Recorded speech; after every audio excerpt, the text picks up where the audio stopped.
Hello and welcome to The Future of Law is Today. I'm your host, Ceschino. Today's guest is Nancy Jeng. Nancy is the co-founder of Billables AI, a tool built to make time tracking less painful for lawyers and other professional service providers. Nancy started her career in professional services and advertising, where she got very familiar with timesheets the hard way. After leaving agency life, she moved into tech, working on small business marketing at Google and later at Pinterest, where she helped launch some of the company's early monetization products and worked closely with creators. Outside of tech, Nancy is also an author. She's written and published 2 books focused on food, culture, and history, including a family-inspired cookbook that blends recipes with storytelling and personal narratives. Across all of her work, from billables to books, Nancy brings a practical eye, a creative streak, and a deep appreciation for the human side of how people work and live.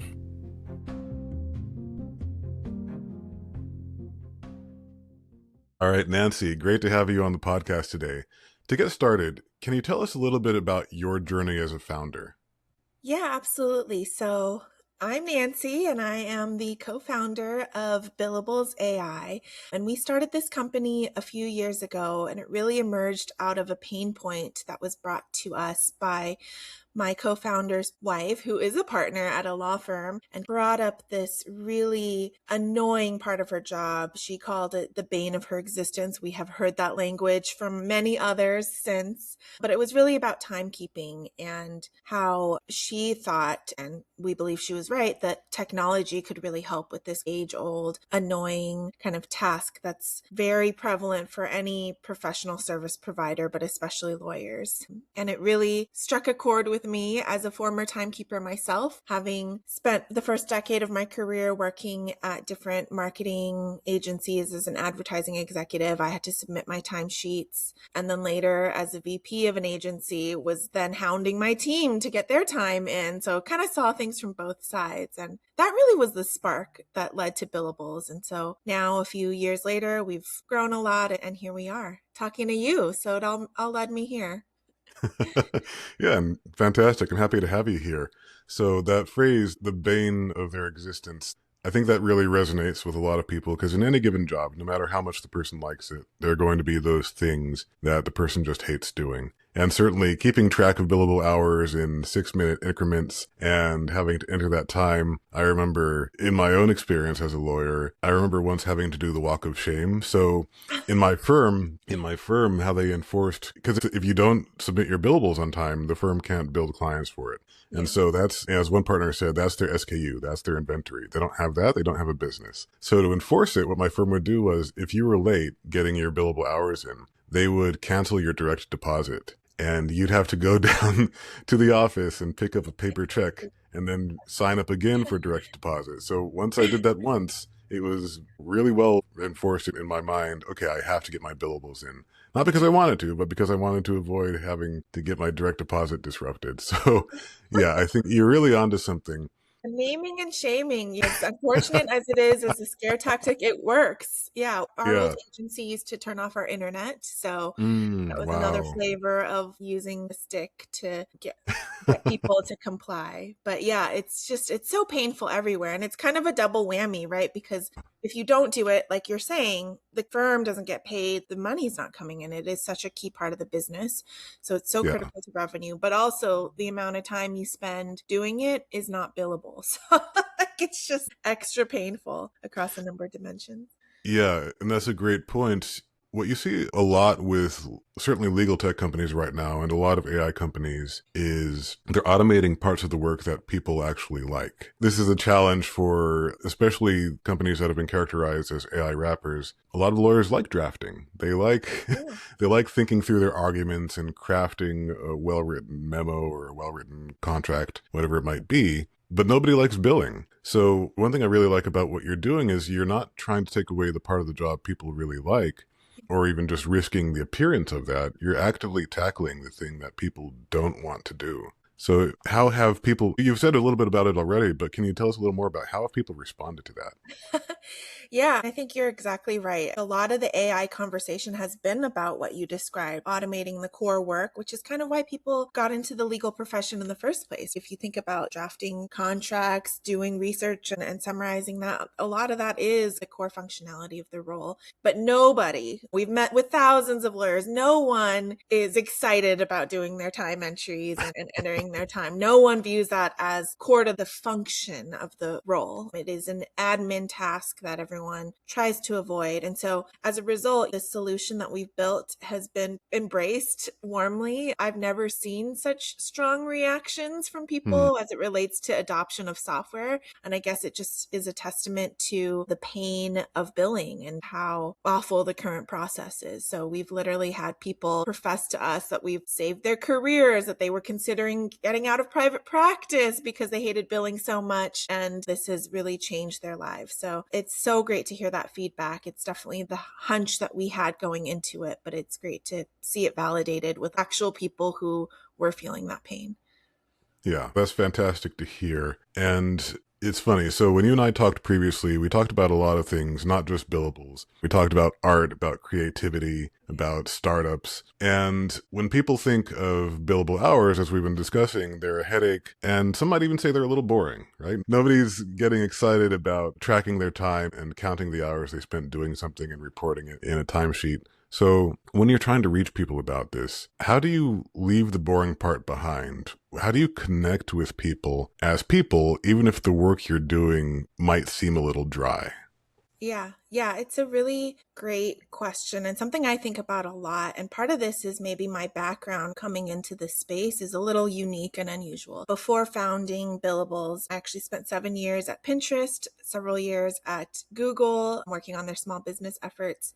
And a lot of what I was doing was either consumer focused or small businesses, creators. And so one of the key lessons that I took from my time at those companies is regardless of what you're building, because the products that I was working on in those instances weren't always necessarily the sexiest thing. They were a lot of times very functional, from Google business listings to Pinterest at its core is a productivity platform that helps you plan for your life. And so those are really actually functional things. But if you think about how do you take something that helps people achieve an outcome, so it's still very much grounded in that function, but do it in a way that's delightful, that's, dare I say, beautiful, even when it comes to billing, you really can have an outsized impact. And I think that philosophy is really key to the DNA of the company. We believe that in terms of how we build the user experience. We want it to be seamless. We want it to be as delightful as it can be, knowing that it is a painful part of your administrative tasks.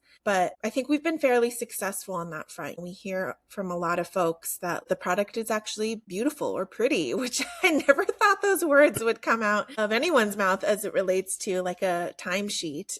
But I think that intuition and user-friendly design is so important to making something that's dry feel less painful. Hmm. That's a fantastic point that it's not just about the core functionality of the software. Does it get this information from point A to point B in a reliable, secure manner? Of course, that's part of it.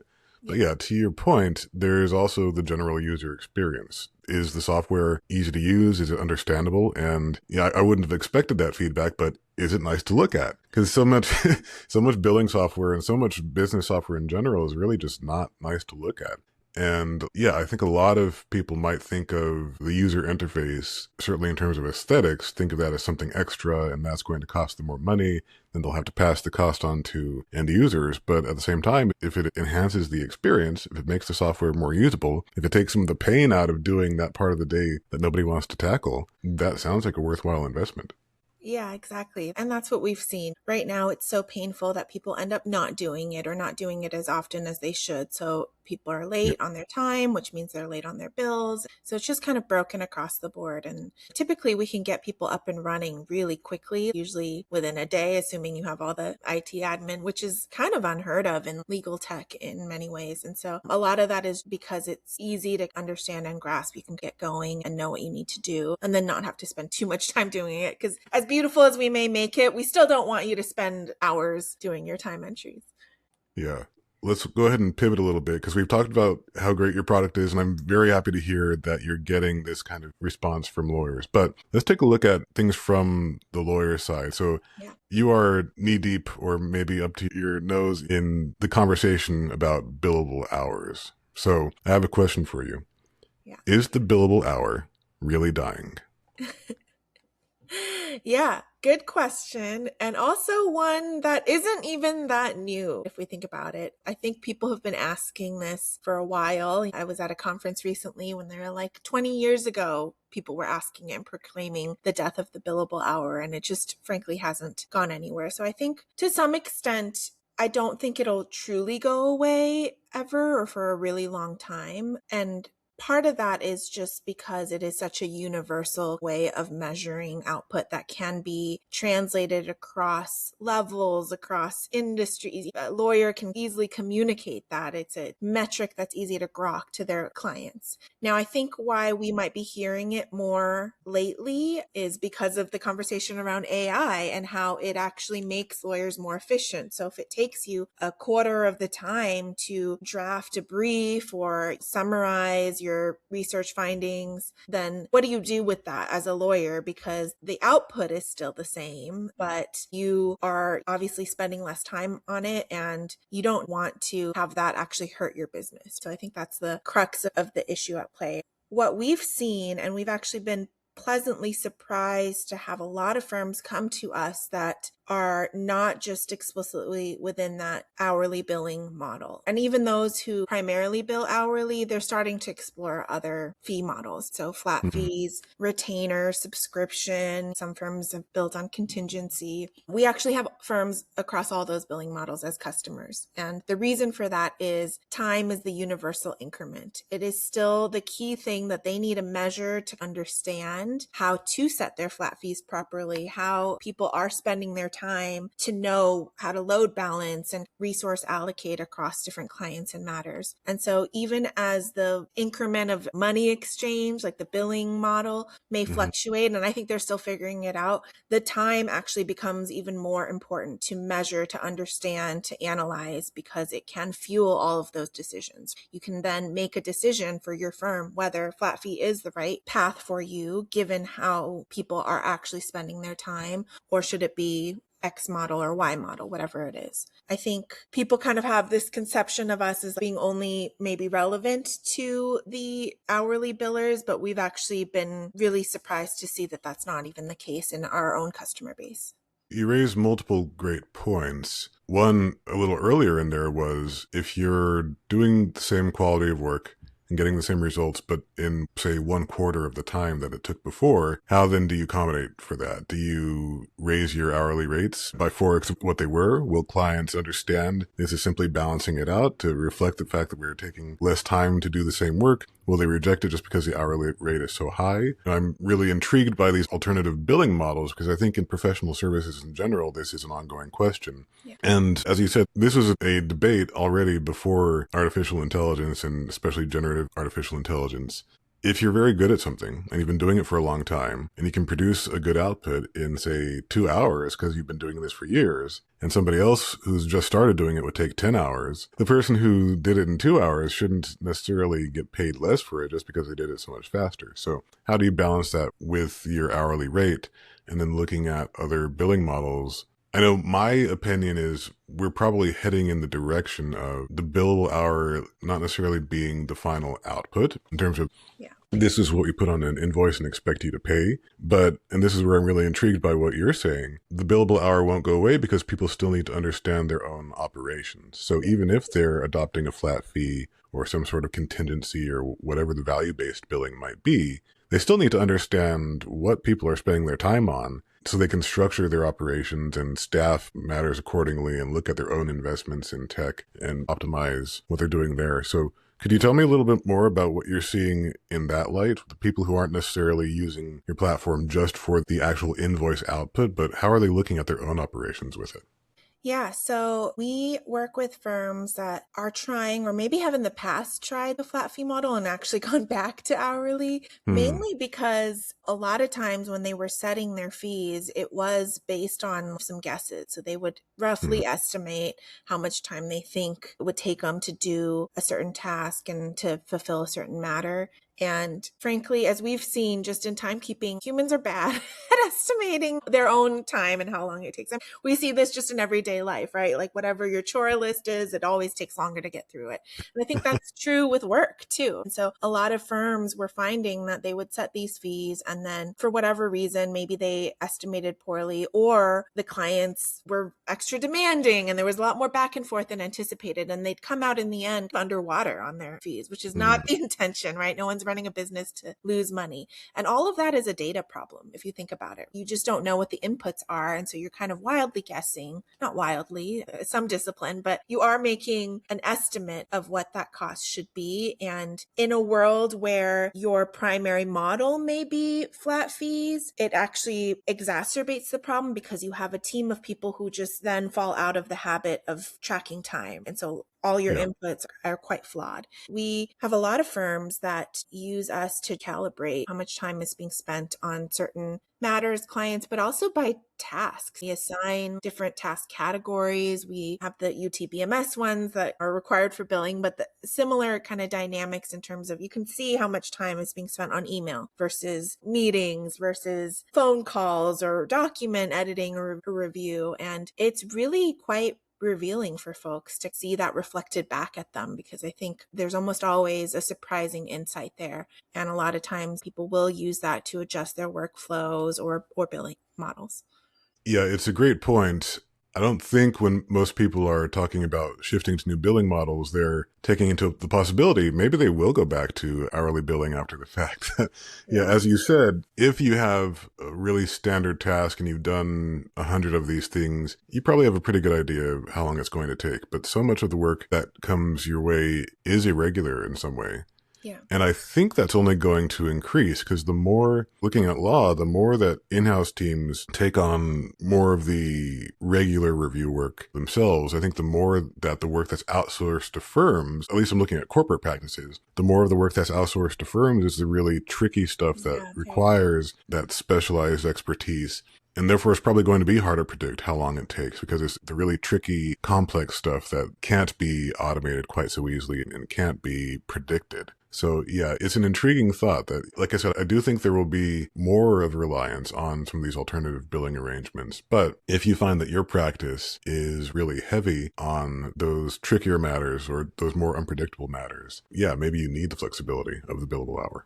Yeah, I think that's right. And it's probably a combination of a couple things. Some of the work by nature of if it's very rote and repetitive, that is prime for AI to streamline that, turn that into pretty transactional outcomes. And of course, it makes sense for that to maybe be billed separately. But I heard a hot take recently at a conference I went to where someone was saying in a world where that work gets siphoned off and becomes more automated, the remaining work which one might argue is actually the vast majority of that core legal, you're getting paid for your knowledge, your brain.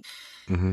You could see the rates actually going up Yeah. because that is something you can't get with AI. And then that kind of steered towards should we be charging more?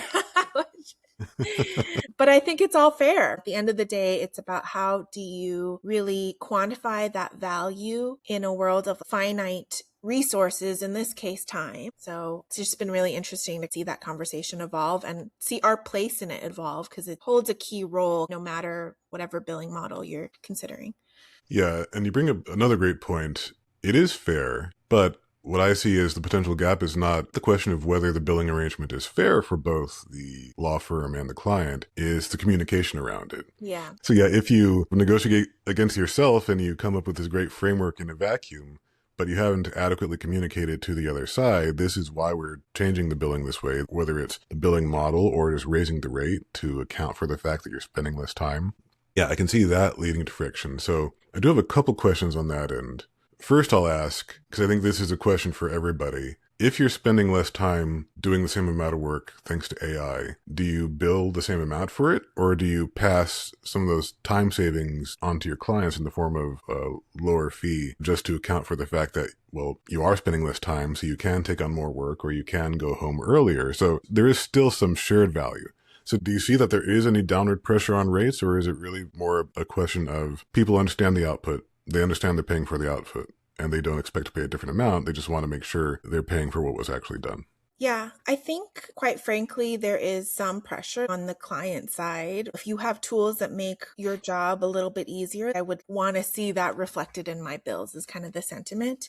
I think, though, wrapped up in that is this greater conversation around how is value being communicated between a lawyer and a customer. And I think there are some misconceptions there. I'm sure you've heard this question a lot. People complaining about getting this question of, what is it that I'm paying for? I thought I was just getting this simple thing. And I think people just don't understand all the critical steps and behind the scenes work that is needed to get to even a relatively simple outcome or transaction or whatever it may be. Mm-hmm.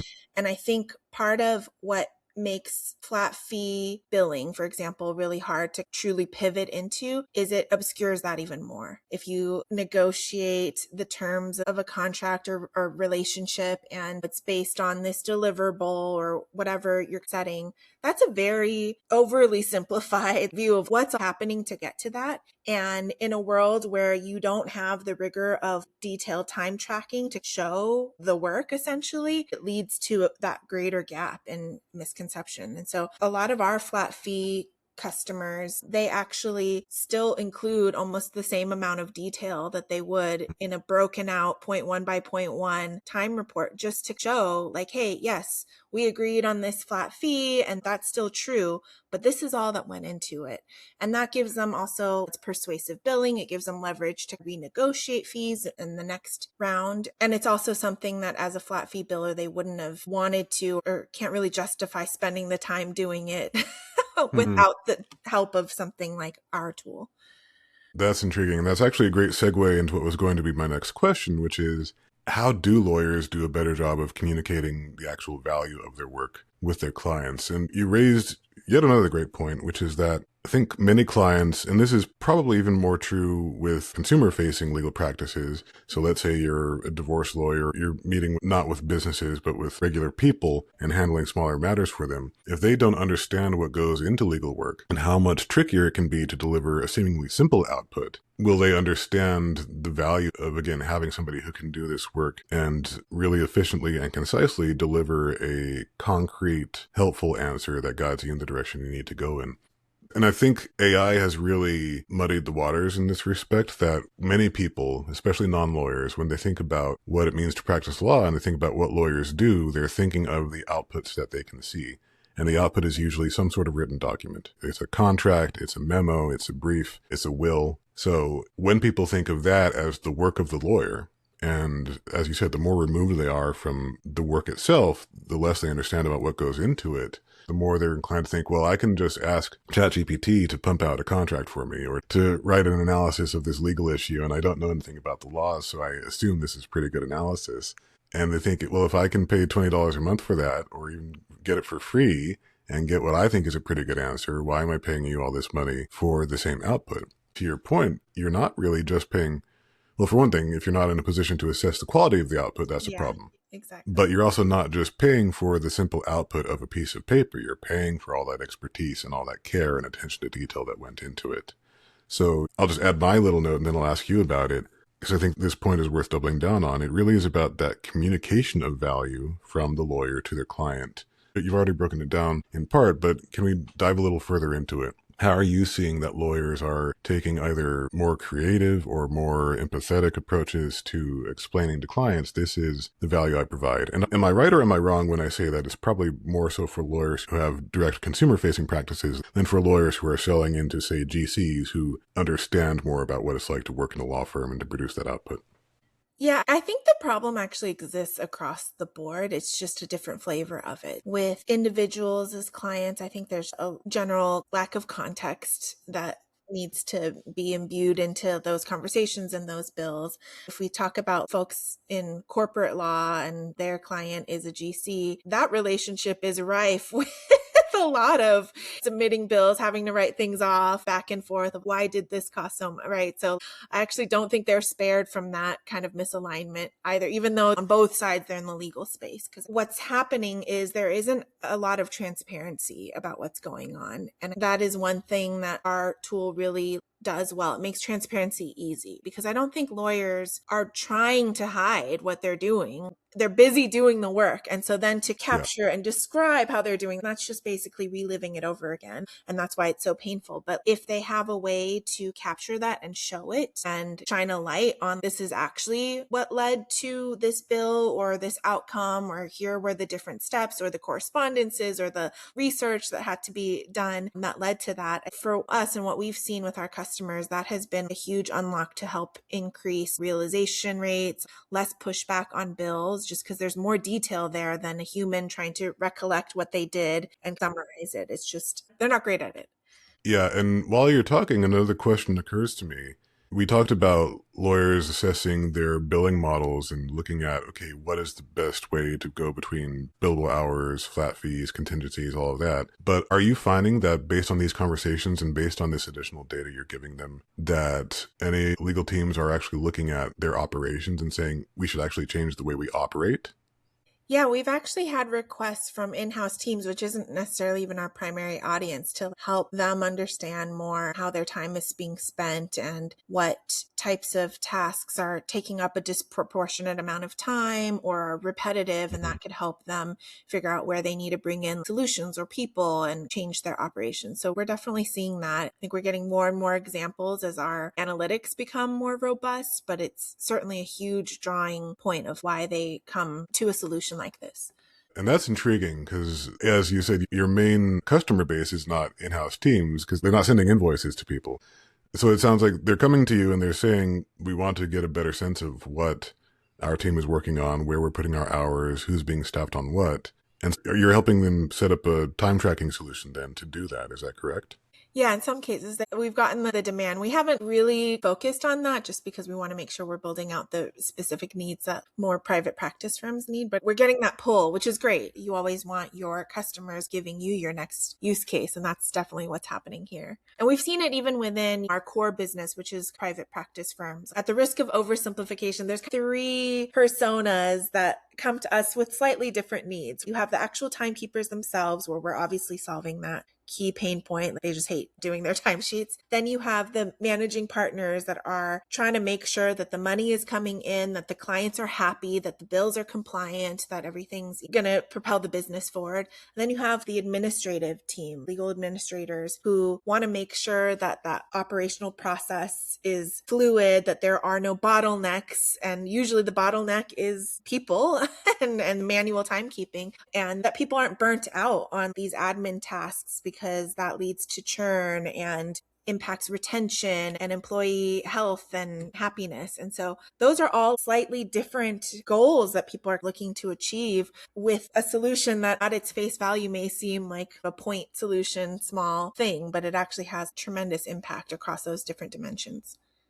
Yeah, so Nancy, this has all been fantastic insight, but we should probably take a step back for our audience and examine what is AI time tracking anyway?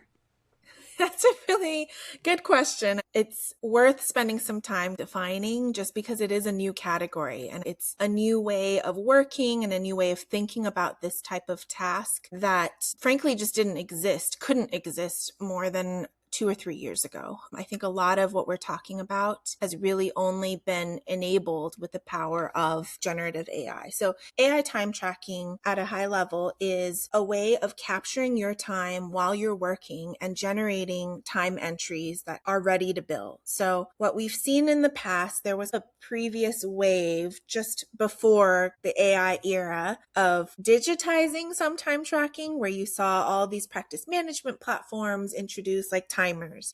And so for the last 10, 20 years, it's been more in that vein. Some incremental improvements to an age old practice of having to manually track where you can have a timer running. And so you don't actually have to be the stopwatch yourself. But that still required a ton of human input because the time is just one dimension. You're also having to write a really detailed narrative, make sure it's getting assigned to the right client and matter, assign a task or activity code if you're unfortunate enough to have to deal with UTBMS codes. The narrative itself can require so many rounds of finessing and reviewing and making sure it's compliant, you're using the right language, the granularity of the time entries, whether you block bill or your client doesn't allow it and you have to have granular entries. All of those things require human oversight and input. A stopwatch can't capture that until now. So I think that's really where the power of AI computing has unlocked something that previously needed a human, not just in the loop, but driving it. AI timekeeping is essentially creating time entries with all of those components. So while you're working, time entries are being generated that show obviously the amount of time spent on an activity, but also a detailed narrative about it, which client and matter you're working on that's automatically assigned. So really 90+% of that manual work can be automated. If you think about how long people have spent doing it the old way and how much of it is a daily habit, I think sometimes it is a little mind blowing to folks like there could be a different way, that this is a potential new category. We're really excited about it because it is so new and there's a lot of appetite in the industry. That's AI time tracking.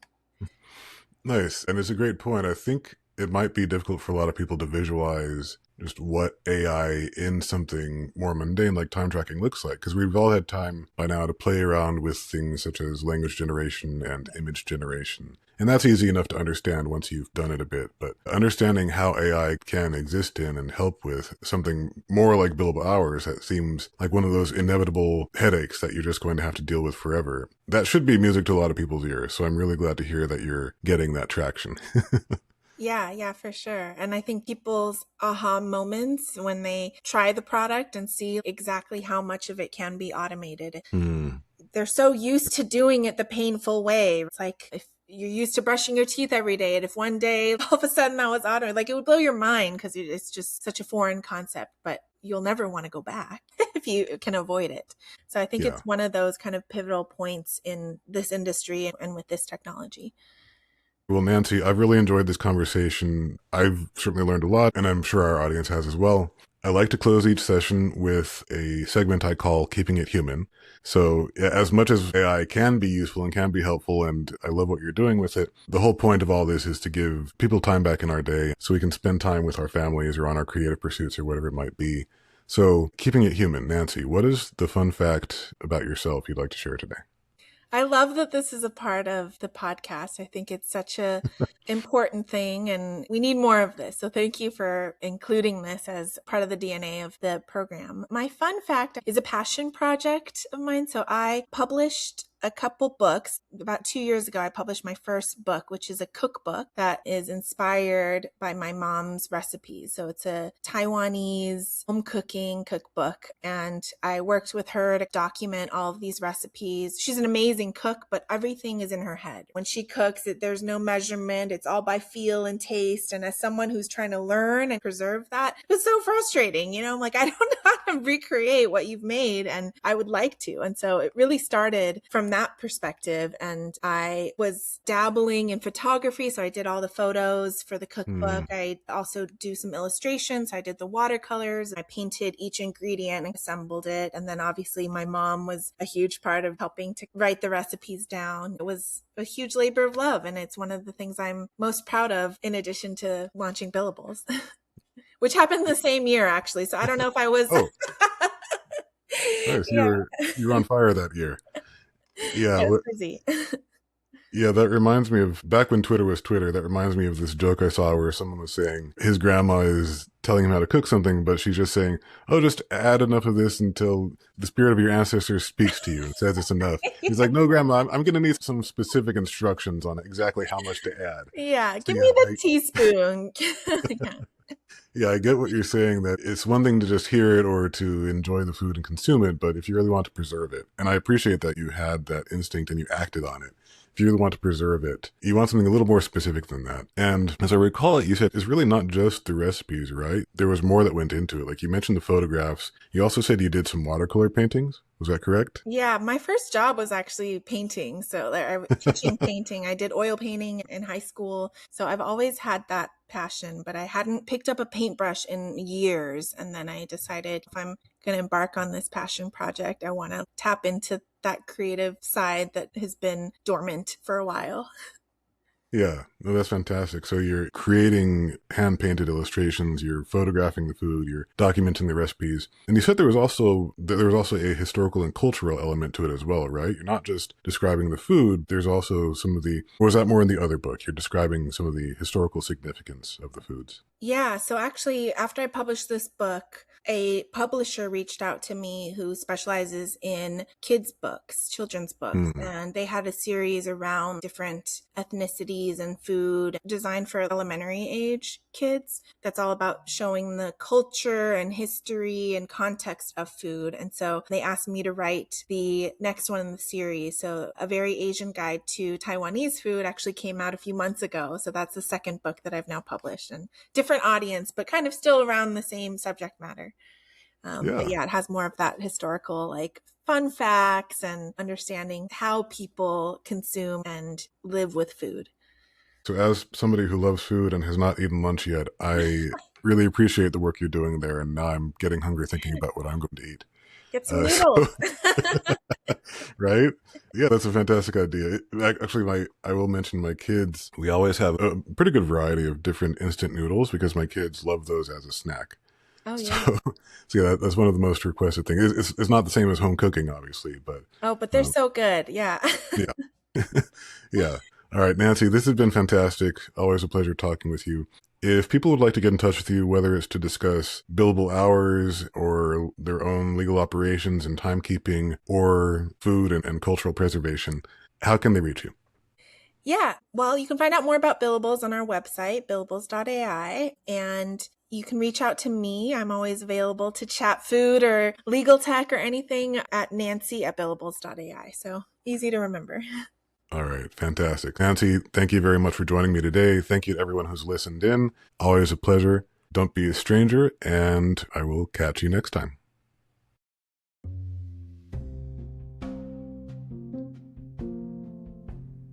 That's it for this episode of The Future of Law is Today.